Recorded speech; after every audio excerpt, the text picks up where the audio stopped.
All right. So, Steve, how you doing, brother? Man, I'm tired as hell, brother. Yeah. Man, so what's becoming apparent now is that really the corrupt Sheriff Bianco in the Riverside County is in cahoots with the LVMPD. Now, you witnessed something, so let's kind of get us up to speed on what you witnessed happen on October 13th and October 14th. Drive us through the events, and then I'm going to have some questions. That was a Sunday, October 13th. Yeah. So your parents called me up and told me that there was a business card left on their door from Tullio Tullio Pandulo Pandullo, a sergeant with the Southern Nevada Counterterrorism Center.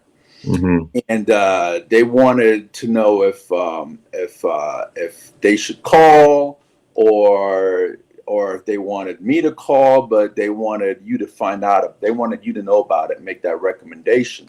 Mm-hmm. So I don't think anybody contacted you, and we just left it alone. But your parents told me that the officer was banging on the door, trying to gain access, was pounding on the door real hard, and eventually he left. Mm-hmm. Well, on the next day, October 14th, which was the Monday, your parents called me up and said there was a bunch of police officers surrounded the house, and they had flashlights going into the windows, trying to look into the windows of the house. Mm-hmm. So they wanted me to come over there. So I went over there, and there was about between 7 to 12 uniformed Metropolitan Police officers. Mm-hmm. And I parked, got out my vehicle, and I'm walking towards the house. Mm-hmm. And right away they were saying, "Hey, where you going?" And I'm like, "What do you mean where I'm going? I'm going over to this house right here." He goes, "Do you know them?" I'm like, "If I didn't know them, I wouldn't be going there. Of course I know them." And he goes, "What's your business there?" I'm like, "What do you want to know?" I'm like, "Why are you here? 12 uniformed cops. Why are you here?" "Oh, we're here to do a welfare check." I'm Mm-hmm. like, "Why are you here to do a welfare check? Everything is fine." He goes, "Did you speak to them?" I'm like, "Yeah, I spoke to them." And they were talking about your parents, your mom and dad. And well, we need to see them. I said, "Why do you need to see them for?" "Well, we got a call for a welfare check." So I said, "A welfare check? It takes a dozen officers to do a welfare check?" I thought it was hilarious. Mm-hmm. And so they wanted me to come off the property. So, I came off the property. Although they didn't have any jurisdiction to kick me off the property. It wasn't a crime scene. Mm-hmm. And whatever allegedly happened in California had nothing to do with the state of Nevada. If it did, they would have had the FBI or the U.S. Marshal with them. Neither one of those two agencies were there. It was just the local LVMPD officers. So I called up your parents, and I'm on the phone with them. I'm saying, "Hey, there's about 7 to 12 uniformed cops out here. They're trying to gain access to the house. They don't have a search warrant. If they did have a search warrant, they would have kicked your door in a long time ago. Don't let them in." And at this time, your parents were at the window and they saw them. So I'm like, "Okay, so now you saw them. They're at the window." I'm like, "Who called this welfare check?" They wouldn't tell me who called the welfare check. But according to the website on the Metropolitan Police Officer's website, they're supposed to inform you who called for a welfare check. But in this case, they didn't want to inform me because realistically, nobody called for a welfare check. They were just there. And ironically, how they showed up the next day when the counterterrorism task force showed up the day before. And now they're showing up the next day. And I have never seen a dozen officers show up for a welfare check. It's usually one or two officers, and that's it. Mm-hmm. So anyways, I'm talking to your parents. I hung up, And then there was a white pickup truck that pulled up, and it was the owner of the house. So apparently Metro called the owner of the house for them to gain access. Which if I could interrupt you real quick, that's why my parents are being evicted, because the owner was called, the owner freaked out, the owner was led to believe, due to all this media, that I was trying to assassinate the former president, and now he has these elderly individuals which I caretake for, a house that I go to often to help my parents. And now that, as a result of that phone call is why my parents are being evicted, and they've been roped into this, essentially being put through torturous circumstances for an elderly couple who are too old to move, who are too frail to move, and now they're being attacked. So resume. Absolutely. That's exactly why the owner got involved, is because of the phone call Metro made to the owner. So the owner gets out of his truck, and right away I called your parents up again. And I said, hey, the owner is here. You guys have a lease agreement, so you don't need to let him in. Mm-hmm. The owner went back in the truck when he heard me say that. And I'm talking loud because I want them to hear me. So right away, the Sergeant LeGraw yells out, I'm going to arrest you for obstruction of justice. So he's threatening me with arrest. Question. When he's saying obstruction of justice, that now indicates that there's an investigation separate from what was already done in Coachella. The FBI and Secret Service said that this is a nothing burger. And now, essentially, it seems like these cops are going rogue against what was said by the FBI and Secret Service. Absolutely. So right away, my response was, how could I be obstructing justice? This is not a crime scene. There is no yellow tape around here. You guys told me this is a welfare check, and you're stifling my First Amendment right. I said, what gives you the right to tell me I cannot give anybody legal advice? There is nothing that says I can't give somebody legal advice. How is that obstructing justice? Well, anyways, they couldn't answer my question. So another officer came and asked me to move away some more. So I went down to my truck, which wasn't far away. It was right across the street. And I started calling a couple of attorneys and let them know that this is elderly abuse by the hands of LVMPD. And I call up a judge friend of mine from the 8th Judicial District Court, and I was having a conversation with him. And I was saying it real loud so the cops will hear me, because I wanted them to hear me. And I'm like, Judge, I'm out here, and, and I described that I'm at your parents' house. I said, these LVMPD officers, this is elderly abuse. We have a 78 and an 81-year-old that's in the house. They're claiming they're doing a welfare check. It's a lie. It's not a welfare check. This is total harassment. They're trying to gain access to the home without a search warrant. They have no jurisdiction to be here. So I'm laying out all this, talking back and forth with the judge so they can hear me, and I'm saying it loud. So 4 cops come up and start walking towards me, and one of them was Sergeant LeGraw, Legrow. And I made sure I even spelled his name to him while I was looking at his name tag so I could remember it. So they come and they start approaching me, and I say, hey, Judge, I have to go because now I got 4 LVMPD officers coming to trying to intimidate me. And I already explained that they already threatened me with arrest, talking about that I was obstructing justice, but there is no justice to obstruct. The only thing I obstruct was the illegal behavior of the LVMPD officers. That was the only thing that I obstructed. So I hang up the phone with the judge, and the Sergeant LeGraw, he did most of the talking, but this other officer was asking me my name, and I said, you don't need to know my name. I said, what's your name? I said, if you want to know my name, run my license plate. My truck is right here if you want to know who I am. So the Sergeant LeGraw goes, he goes, you know what? I think I got everything. I think we got enough here. We got enough here. And I'm like, what do you mean you have enough here? You didn't get anything.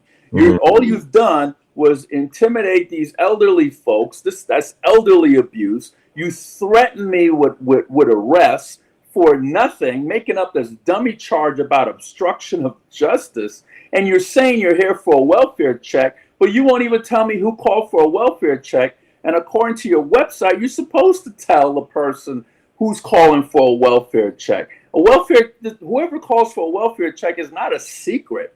So I said, you're just making this up. And ironically, the day before, Terrorism Task Force was trying to gain access to the home. So, and I said, you know what? I need to call up your sheriff because this is where I'm at right now. So they all left. All dozen cops took off and left. Right away, I called the sheriff up, Sheriff Kevin McMahill. I made my case. I stated exactly what took place, just like I'm doing now, on a verbal communication.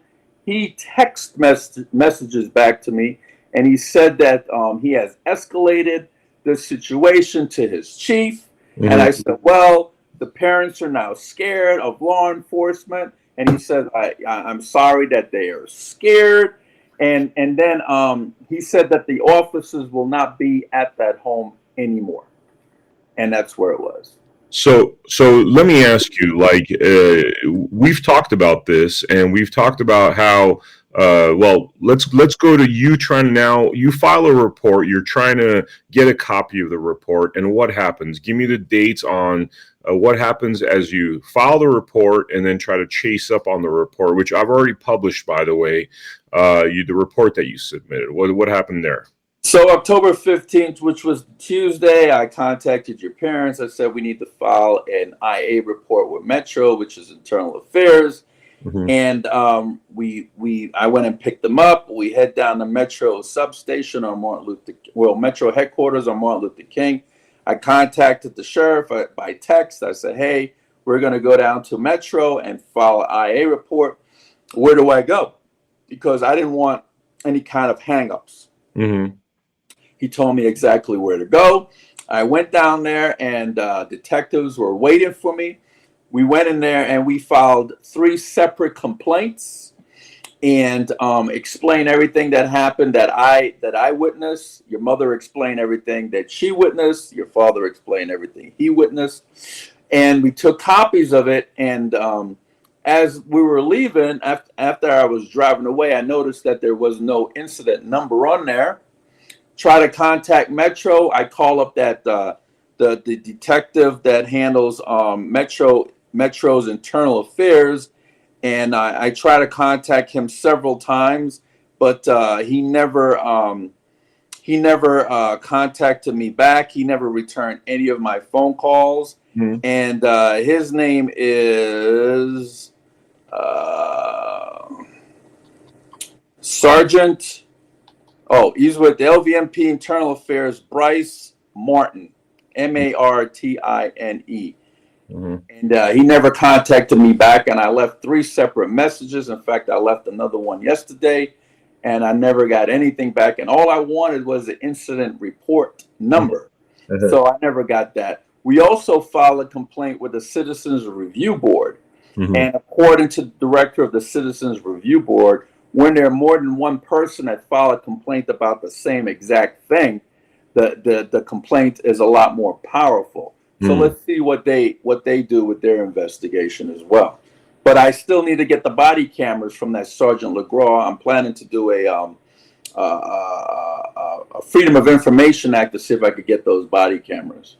So when you tried calling, and this is, let me check the date here. So from what I understand, you tried to call on October 29 to get an incident report, and you were, tell me about that conversation, because that sounded like a really weird conversation with the receptionist. Well, when I first called, I identified myself. I said, hey, I was down there, and I needed to get an incident report. I gave them my name, and right away they were helpful, and they were the tone of voice was more pleasant. And then after, I don't know if they looked me up, or because they said they're going to be right back. I don't know if they looked me up, or they went and speak to somebody. And when that female came back on the phone, her tone of voice changed, and then she goes, "I'll have the investigator call you." Before, she was willing to help me herself, but now it curved, and now she says she'll have the investigator call me, the same name that I just told you. What was the name again? His name is Bryce, Bryce, Martin, Martine. Okay. And Up until now, he hasn't called me, and I've called 3 separate occasions. So we're talking about your theory based upon what you've seen, your experience. You obviously have a lot of experience with police corruption, all other forms of corruption. For people that don't know you, you've been a watchdog force with veterans in politics in holding corrupt officials accountable. I mean, you've removed judges, lawyers, and called out a lot of corruption, held people accountable. You have theory. And police, exactly. You sued the police, the Metro, and won. Now, you have theories that this is, and things that we've talked about, that this is basically they're trying to, I guess, cover up your incident report on one hand, but also that they are trumping up charges against me in cahoots with Sheriff Bianco in order to shut me up. Tell me a little bit more about what your experience dictates in that. What makes you think that this is really what's going on? Well, I contacted the sheriff and asked him for the incident report. He was very helpful in the past with all these other things, but he has stopped being helpful. He hasn't returned my calls. Mm-hmm. So I don't know exactly what's going on. Okay. Now, in terms of, is there anything that would indicate that they're trying to cause me further trouble in order to cover up Sheriff? Well, I look at it like this. Why was any anti-terrorism task force at your parents' location to begin with? Yeah. Well, why was there a dozen officers the following day at your parents' location? Why? And these are questions I would like to know. Why were they there? What was the purpose of their visit? Why did they lie and say that it was a welfare check when we all know it wasn't? I mean, anybody with half a brain could tell you it wasn't a welfare check. Mm-hmm. You know what I mean? And why would they try to shut me up by threatening me with arrests if this was just merely a welfare check? So yeah, so you know what? These things just don't line up. They don't make sense. And I think my personal feelings is that they were hoping that you were there so they could probably gun you down. Yeah. Why else would they be there? Yeah. That's the feeling I get because, you have the feds and Secret Service say that this is a nothing burger on 12. And then you have these cops, anti-terrorism force show up. And by the way, if things are under the guise of terrorism, there's a lack of due process. They go into they could say, oh, this guy was a terrorist. We gunned him down. He was, and really complete the lies of Sheriff Bianco. That's my concern that was their goal. Right. And I truly believe that myself. You truly believe that they're there? Why else would they be there? Wow. Why would they lie? And that's exactly what they did. They lie, and they're trying to use the power of their badge to intimidate citizens. Now, in terms of them trying to, obviously they're trying to cover up this report. It's almost like they're biding their time in order to take some other action. What's your feelings about that sort of thing? Well, I don't know what the inner workings is or what's going on in their head. These are just theories that I have for myself. And with all the corruption that I've seen throughout the years, this one just does not make any sense at all. No matter how you slice it and dice it, it just doesn't make sense. Wow. And so what's going on with that report now, do you think? Are they they told you that the investigating sergeant was going to call. Obviously, he hasn't called. And now we're like over 2.5 weeks later, and there's still no report incident number. And you guys filed this report basically on the 15th. Right. 15 days later. What's going on there? I have no idea. No clue. Wow. Do you think that what they did was so rogue and so unofficial, I guess? Obviously, they didn't have a warrant, that now they're trying to cover up the fact that this is a criminal department in terms of Riverside, now trying to have the Las Vegas Metropolitan Police Department do criminal things to cover up basically all of their criminality together, almost like interstate conspiracy, I guess you could call it. Well, it just sounds to me like they're just digging a deeper hole. Mm-hmm. They know they screwed up over here, so they're trying to cover it up with this over here, but it's digging a deeper hole for them. If they just left it alone where it was at the very beginning and just be truthful about it, it probably would have been just an innocent thing. But the more and more that they lie, the more and more the hole gets bigger. So, I mean, all right. Do you think they're trying to build a case against me? The Las Vegas Metropolitan Police Department, obviously, thus far, the feds have gone through my information with a fine-tooth comb. Otherwise, the Secret Service would have not just said this is a nothing burger. So do you think a case on false pretenses is being built right now by the Las Vegas Metropolitan Police Department to further persecute me? I have no idea. I mean, we could assume, we could guess, but we don't know for a fact. Okay. I know for a fact what happened on the 13th. Mm-hmm. I know for a fact what happened on the 14th. I know for a fact what happened on the 15th, but I don't know what's in their head. I can assume, but I don't know what's in their head. The reason I ask is because Sheriff Bianco has gone on podcasts and he's made statements. Firstly, he said that, I don't know if the Secret Service are going to prosecute him for his passports, which there's nothing funky about my passports. I've been very upfront about it.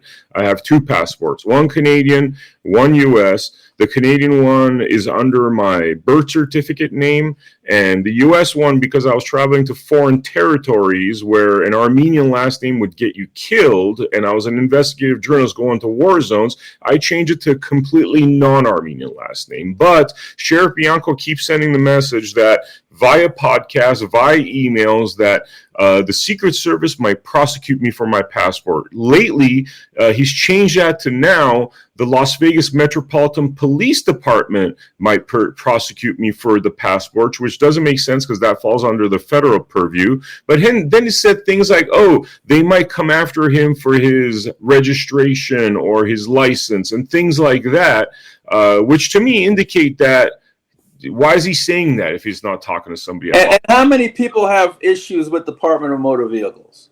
And plus, the vehicle wasn't registered to you in the first place. You know, I could, but I hear what you're saying. I can only talk about what took place at your parents' house. Okay, that's all I could talk about because that's what I have knowledge about. Okay, but if you were to now, I'm just asking you based on your experience as being an investigator, a watchdog, somebody that's been in this field of uncovering corruption. And this is just your opinion, what do you think is happening? Do you think that they're trying to, bite their time to trump up some charges? I mean, what do you think's going on there with them not giving you? Well, I already said that. I thought they came there to gun you down. No, I understand that part. I mean, obviously they weren't successful in that, but going forward now, what do you think?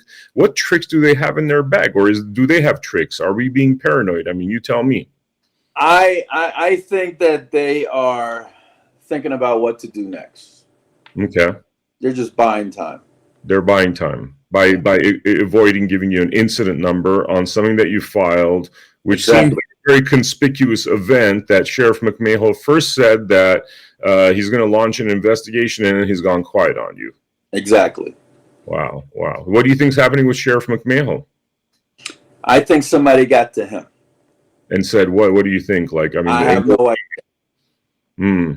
But I think somebody got to him. Here's the reality, Steve. The reality is that if you look at the legal precedent on what happened, this hit like global airwaves all around the country. Everybody that I've talked to said that they heard this, Vem Miller is a terrorist, Vem Miller is a terrorist, right?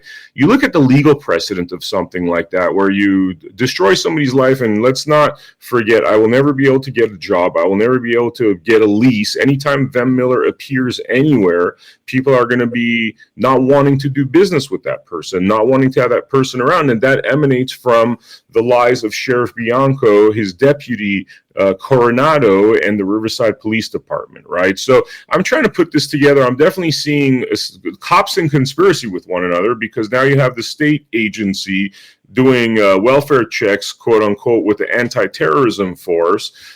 Seems as though this is like they're persecuting me. They're trying to intimidate and threaten me with this blue wall of silence, I guess you could call it. I agree. You agree with that? Okay.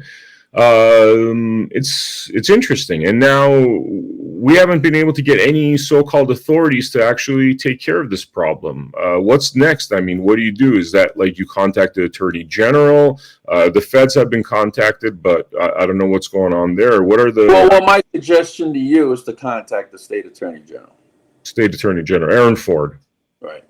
Aaron Ford. Or the FBI Public Corruption Unit. FBI Public Corruption Unit. Okay. All right. Cool.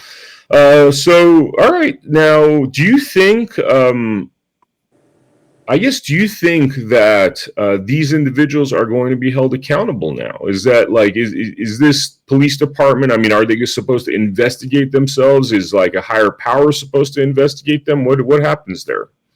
Well, the police department does investigate themselves, which I think is like the fox watching the hen house. But yeah, I have that's totally in the preview of how the sheriff wants to handle it, if he wants to file any discipline charges. And according to the sheriff, he wasn't in town when that whole situation took place with the LVMPD. Okay. Do you think Sheriff McMahill will step up and do anything, or where do you think this goes from this point forth? Time will tell.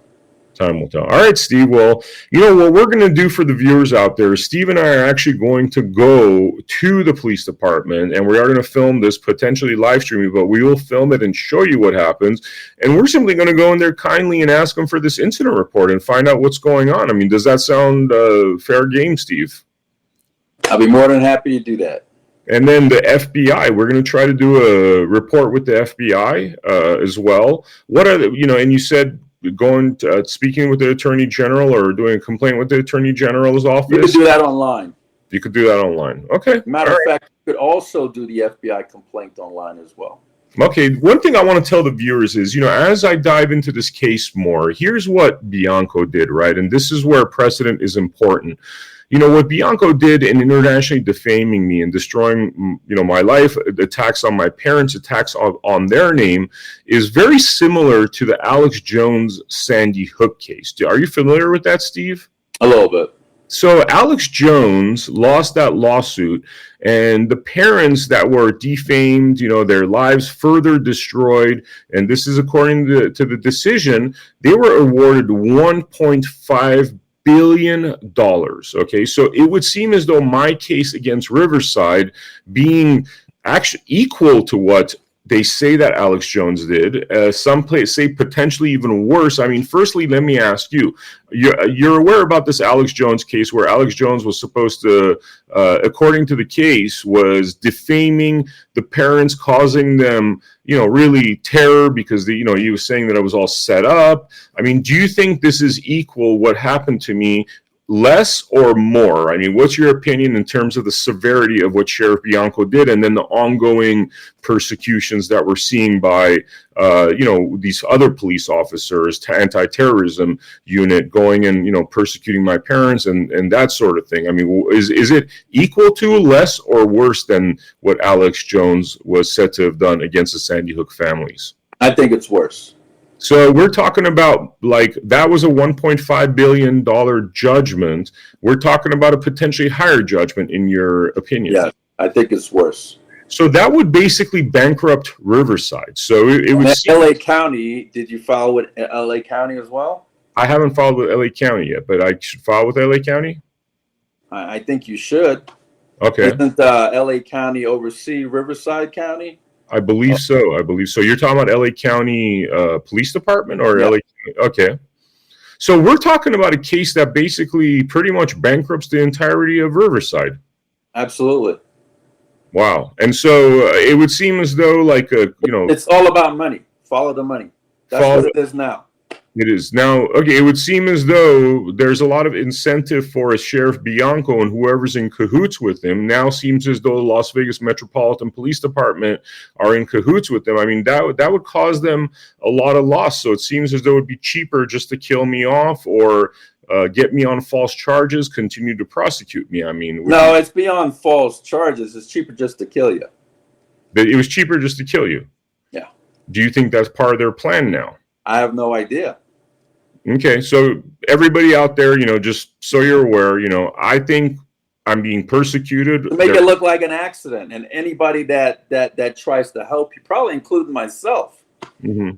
And what would they do? Like to somebody like you? Make it look like an accident, make it look like a robbery, make it look like a burglary, make it look like a home invasion.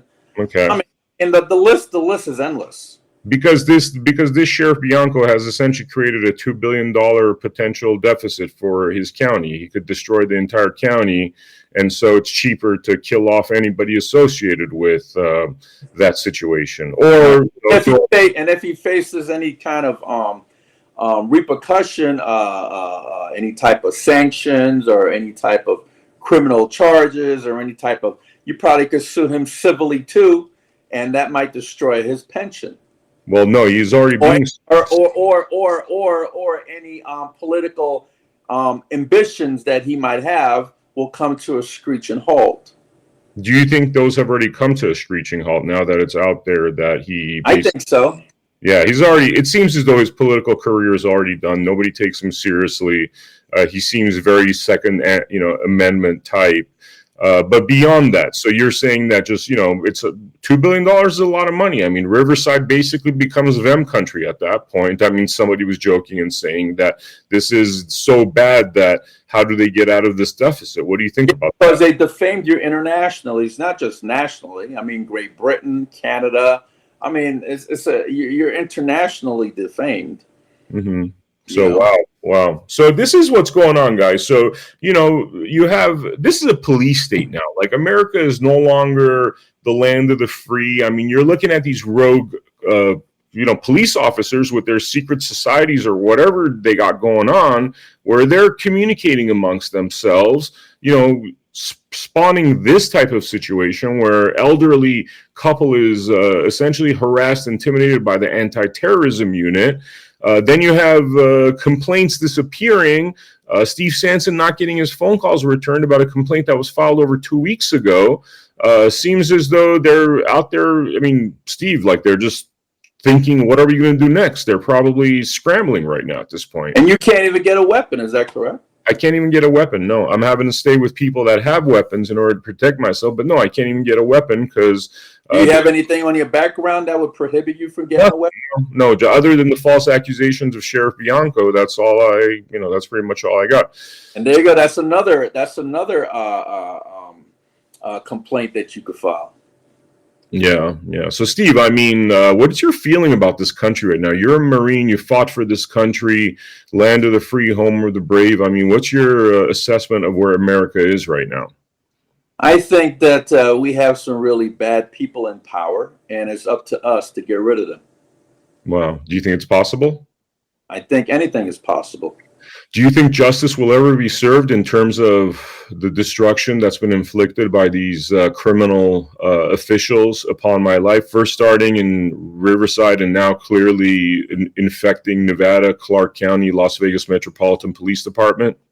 I think justice will be served if you're determined enough to get it served. Yeah. I mean, we're quite determined. What's the next steps? I mean, you've been through challenges like this. How would you move forward if you're Vem Miller? Well, I would get myself a bulletproof vest and wear one. Yeah. Wow. So we're talking, I mean, we're kind of where USSR was back in the day. I mean, this is very Stalin-esque, where anybody that seems to stand up to criminals operating under the color of law is now to fear for their life. And my advice to you is not to drive until this is over. So, I mean, you don't want to get pulled over for some stupid thing. Potentially years, actually, that I wouldn't be able to drive. Wow.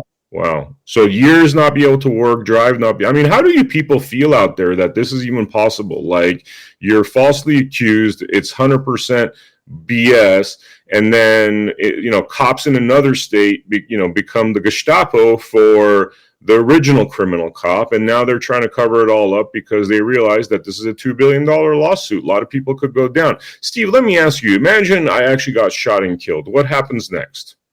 Then your parents should file a wrongful death lawsuit. And what happens if they shoot and kill my parents? I mean, my parents are old. They might not be around. Then the lawsuit is dead. It's dead. So they might kill my parents just to shut it all up. I have no idea. What do you think happens if, the public knows what's happened, is the cat's out of the bag? do these individuals get away with their crimes? Is it Well, better? there should be a public outcry about what's going on. Mhm. I think that the more complaints you file in various different jurisdictions or departments, the better off you'd be. Yeah, yeah. Let me ask you something. I mean, it's almost better off if I move to Moscow at this point, isn't it? Really? I mean, I would be protected over there and away from these thugs and criminals that are operating. Well, you might end up from one one extreme to the other. I wouldn't recommend Moscow. Yeah, yeah. I mean, just, I kind of said that jokingly, but I, I would be away from the police state, that's for sure, A nice Caribbean island would probably work, like St. Lucas or something like that. Man, it's crazy. It's crazy. All right, Steve. Well, man, I appreciate your time. For the viewers out there, Absolutely. we're gonna go out there and we're gonna try to get these police reports. We're gonna film it. We're gonna see what shenanigans they have waiting for us. And this is what it is. This is where America is right now, where this sort of thing, this is the sort of thing we used to hear from the USSR, where somebody like that was an enemy of Joseph Stalin would be falsely accused of something. Next thing you know, the rogue forces come in, their, Secret Service officers come in and throw the person in jail, throw him on, get him off to Siberia, kill him off. I mean, this is where we are right now. We are in the communist states of America. I mean, am I exaggerating the problem, Steve? Or, I mean, no, you're definitely not exaggerating. And people don't understand the limits that one will go to silence somebody until it happens to them. Mm-hmm. Wow. Okay. So for the viewers out there, we've set up Give, Send, Go accounts. Please consider donating to our Give, Send, Go account. Links below, because we got a big battle ahead. And frankly, this could happen to your sons. This could happen to your daughters. This could happen to you because we are living in a police state. This is pretty much across the board corruption. Steve, there was one other thing I wanted to ask you, man, that talking about corruption. You had posted something about an individual running for office, erasing the name of another individual, both of them running for judges, just so the viewers could hear that. This is like going on across the board. Tell us what's going on there, Steve. Well, you have a district attorney by the name of Hillary Heap that crossed out another district attorney's name, Susan Bauckham, that's running for Las Vegas Justice of the Peace. Susan Bauckham has been endorsed by the Republican Party. Her name was on a slate card, and Hillary Heap crossed her name out and added her name to the slate card, trying to confuse the voting member of our community. I mean, isn't that illegal? What's going on there? It's unethical. There should be a judicial discipline complaint filed against that individual, or a minimum of a state bar complaint filed. But there's a whole lot of corruption that goes on around here in Las Vegas, Nevada. You got an officer by the name of Bryant Yent that falsified a search warrant to get a judge to sign off on it. Did a no-knock search warrant, kicked in the door of a gentleman by the name of Trevon Cole, who was in the apartment with his pregnant fiance, and killed a man in cold blood. And all he was doing was dumping marijuana in the toilet, which is now legal, and just to get on the show Cops.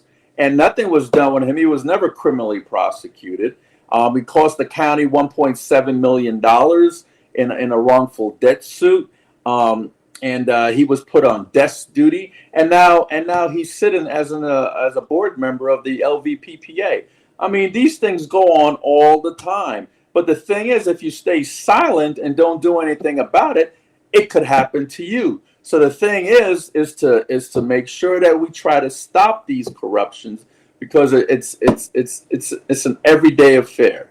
So and then when you don't do anything about it, it becomes normalized. Mm-hmm. It becomes a normalized behavior, just like Matthew Harder. Rest in peace, Matthew Harder, the family court judge who perjured himself on mortgage fraud, bankruptcy fraud. He was a family court judge, and I go to to the U.S. Nevada State Attorney General's office, nothing is done. I go to the Board of Ethics, nothing is done. I go to judicial discipline, nothing is done. I file a complaint with the Supreme Court, and I think that's when stuff started to roll. And I even had to put up a billboard describing this guy as a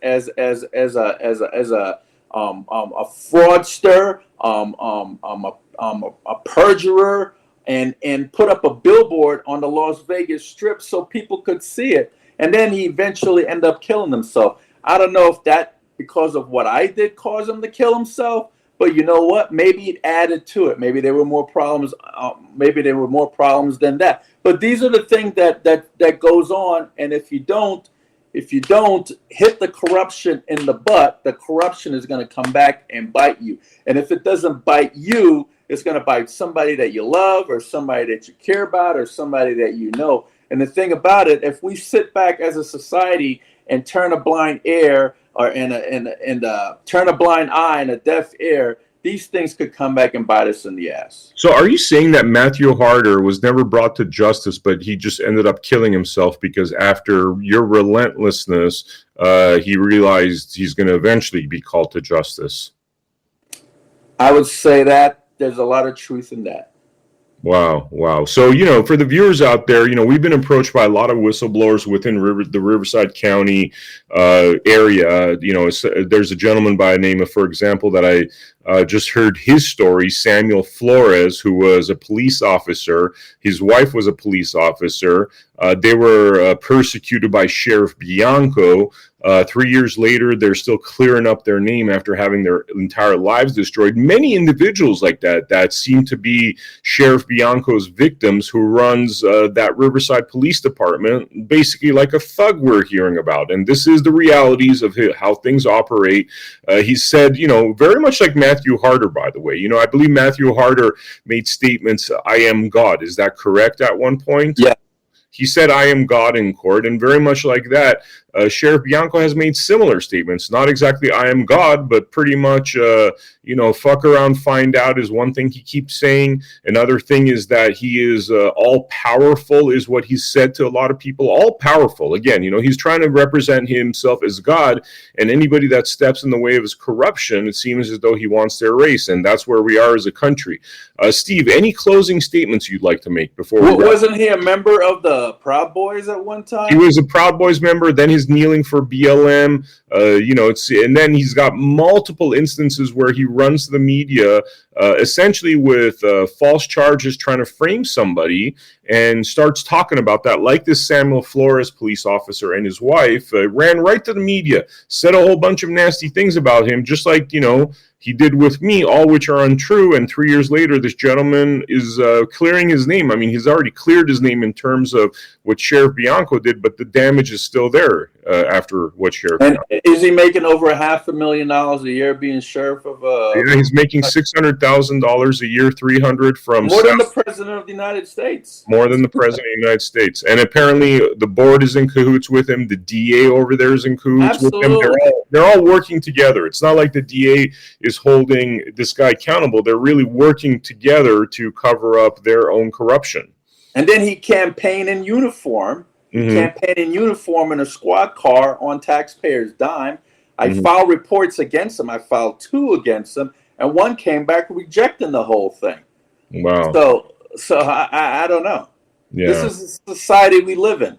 This is the society we live in. America's broken, and when I said stuff like Moscow, I mean, part of me is joking, but then I look at somebody like an Edward Snowden, who's being also persecuted by the government. He's being persecuted by the federal government. The federal government is not persecuting me. This is now turned into a state issue by rogue state agents. But you would see how somebody's like, you know what, I would be protected over there. Whereas what you're saying over here, I got to walk around with a bulletproof vest. I got to worry that they kill off me and my parents in order to cover this whole thing up. I mean, it's crazy. Anyway, Steve, any last words? Yes, keep bringing attention to this, because that's how you survive. The minute you lay off and everybody think everything is quiet, that's when they're going to come after you. So you got to keep focusing and bringing attention to this, and bringing attention to everything that surrounds it, and bring attention to a lot of other corruption that's going on. And I'm sure you've been doing that before Blood Money in America happened. So just keep doing what you're doing. Stay like Oscar Goodman said to me many years ago, which was the former mayor of the city of Las Vegas. Stay in the media, stay alive. Exactly. Stay in the media. And that's what we're going to do. Every single day, you guys are going to be hearing updates on this matter. You know, we're not going to bore you with nonsense, but unfortunately, there's so much corruption and criminal behavior. Now, the Las Vegas Metropolitan Police Department, you know, they call it anti-terrorism force. I would argue that they are a terrorism force. They are a force to terrorize the citizens and civilians that do not fall in line with their police state. I mean, that I think is what's going on. What do you think, Steve? I agree with that. And you know what? Not all cops are bad, but the good cops got to stop pretending that nothing is happening. They got to come up to the plate, and they got to get rid of those bad cops, because there's a lot of bad cops out there. Yeah, this could be your sons. It could be, you know, I mean, pretty much your children, your fathers. I mean, seems like everybody is a potential victim when somebody's life could be turned upside down overnight due to lies. Well, thank you, Steve. Thank you for joining us over here, guys. We're going to have so much. Vem. Unfortunately, this situation stinks to high heaven. Probably going to go on for a very long time, could drag out for years, but we're going to show you exactly what's going on, how America is unfortunately broken, stolen by these thugs, these criminals operating under the color of law, including Sheriff Bianco, his deputy Coronado, and now, unfortunately, members of the Las Vegas Metropolitan Police Department that have decided to really, blue wall of silence, in persecuting their own civilians and citizens to cover up the crimes, the grotesque crimes of police officers. Thank you very much for joining us. I will see you all very soon. Thank you, Vem. Steve Sanson, President of Veterans in Politics, and everybody that wants to tune into our program. We have a podcast as well on veteransinpolitics.org. Thank you. Thank you so much. Thanks, Steve.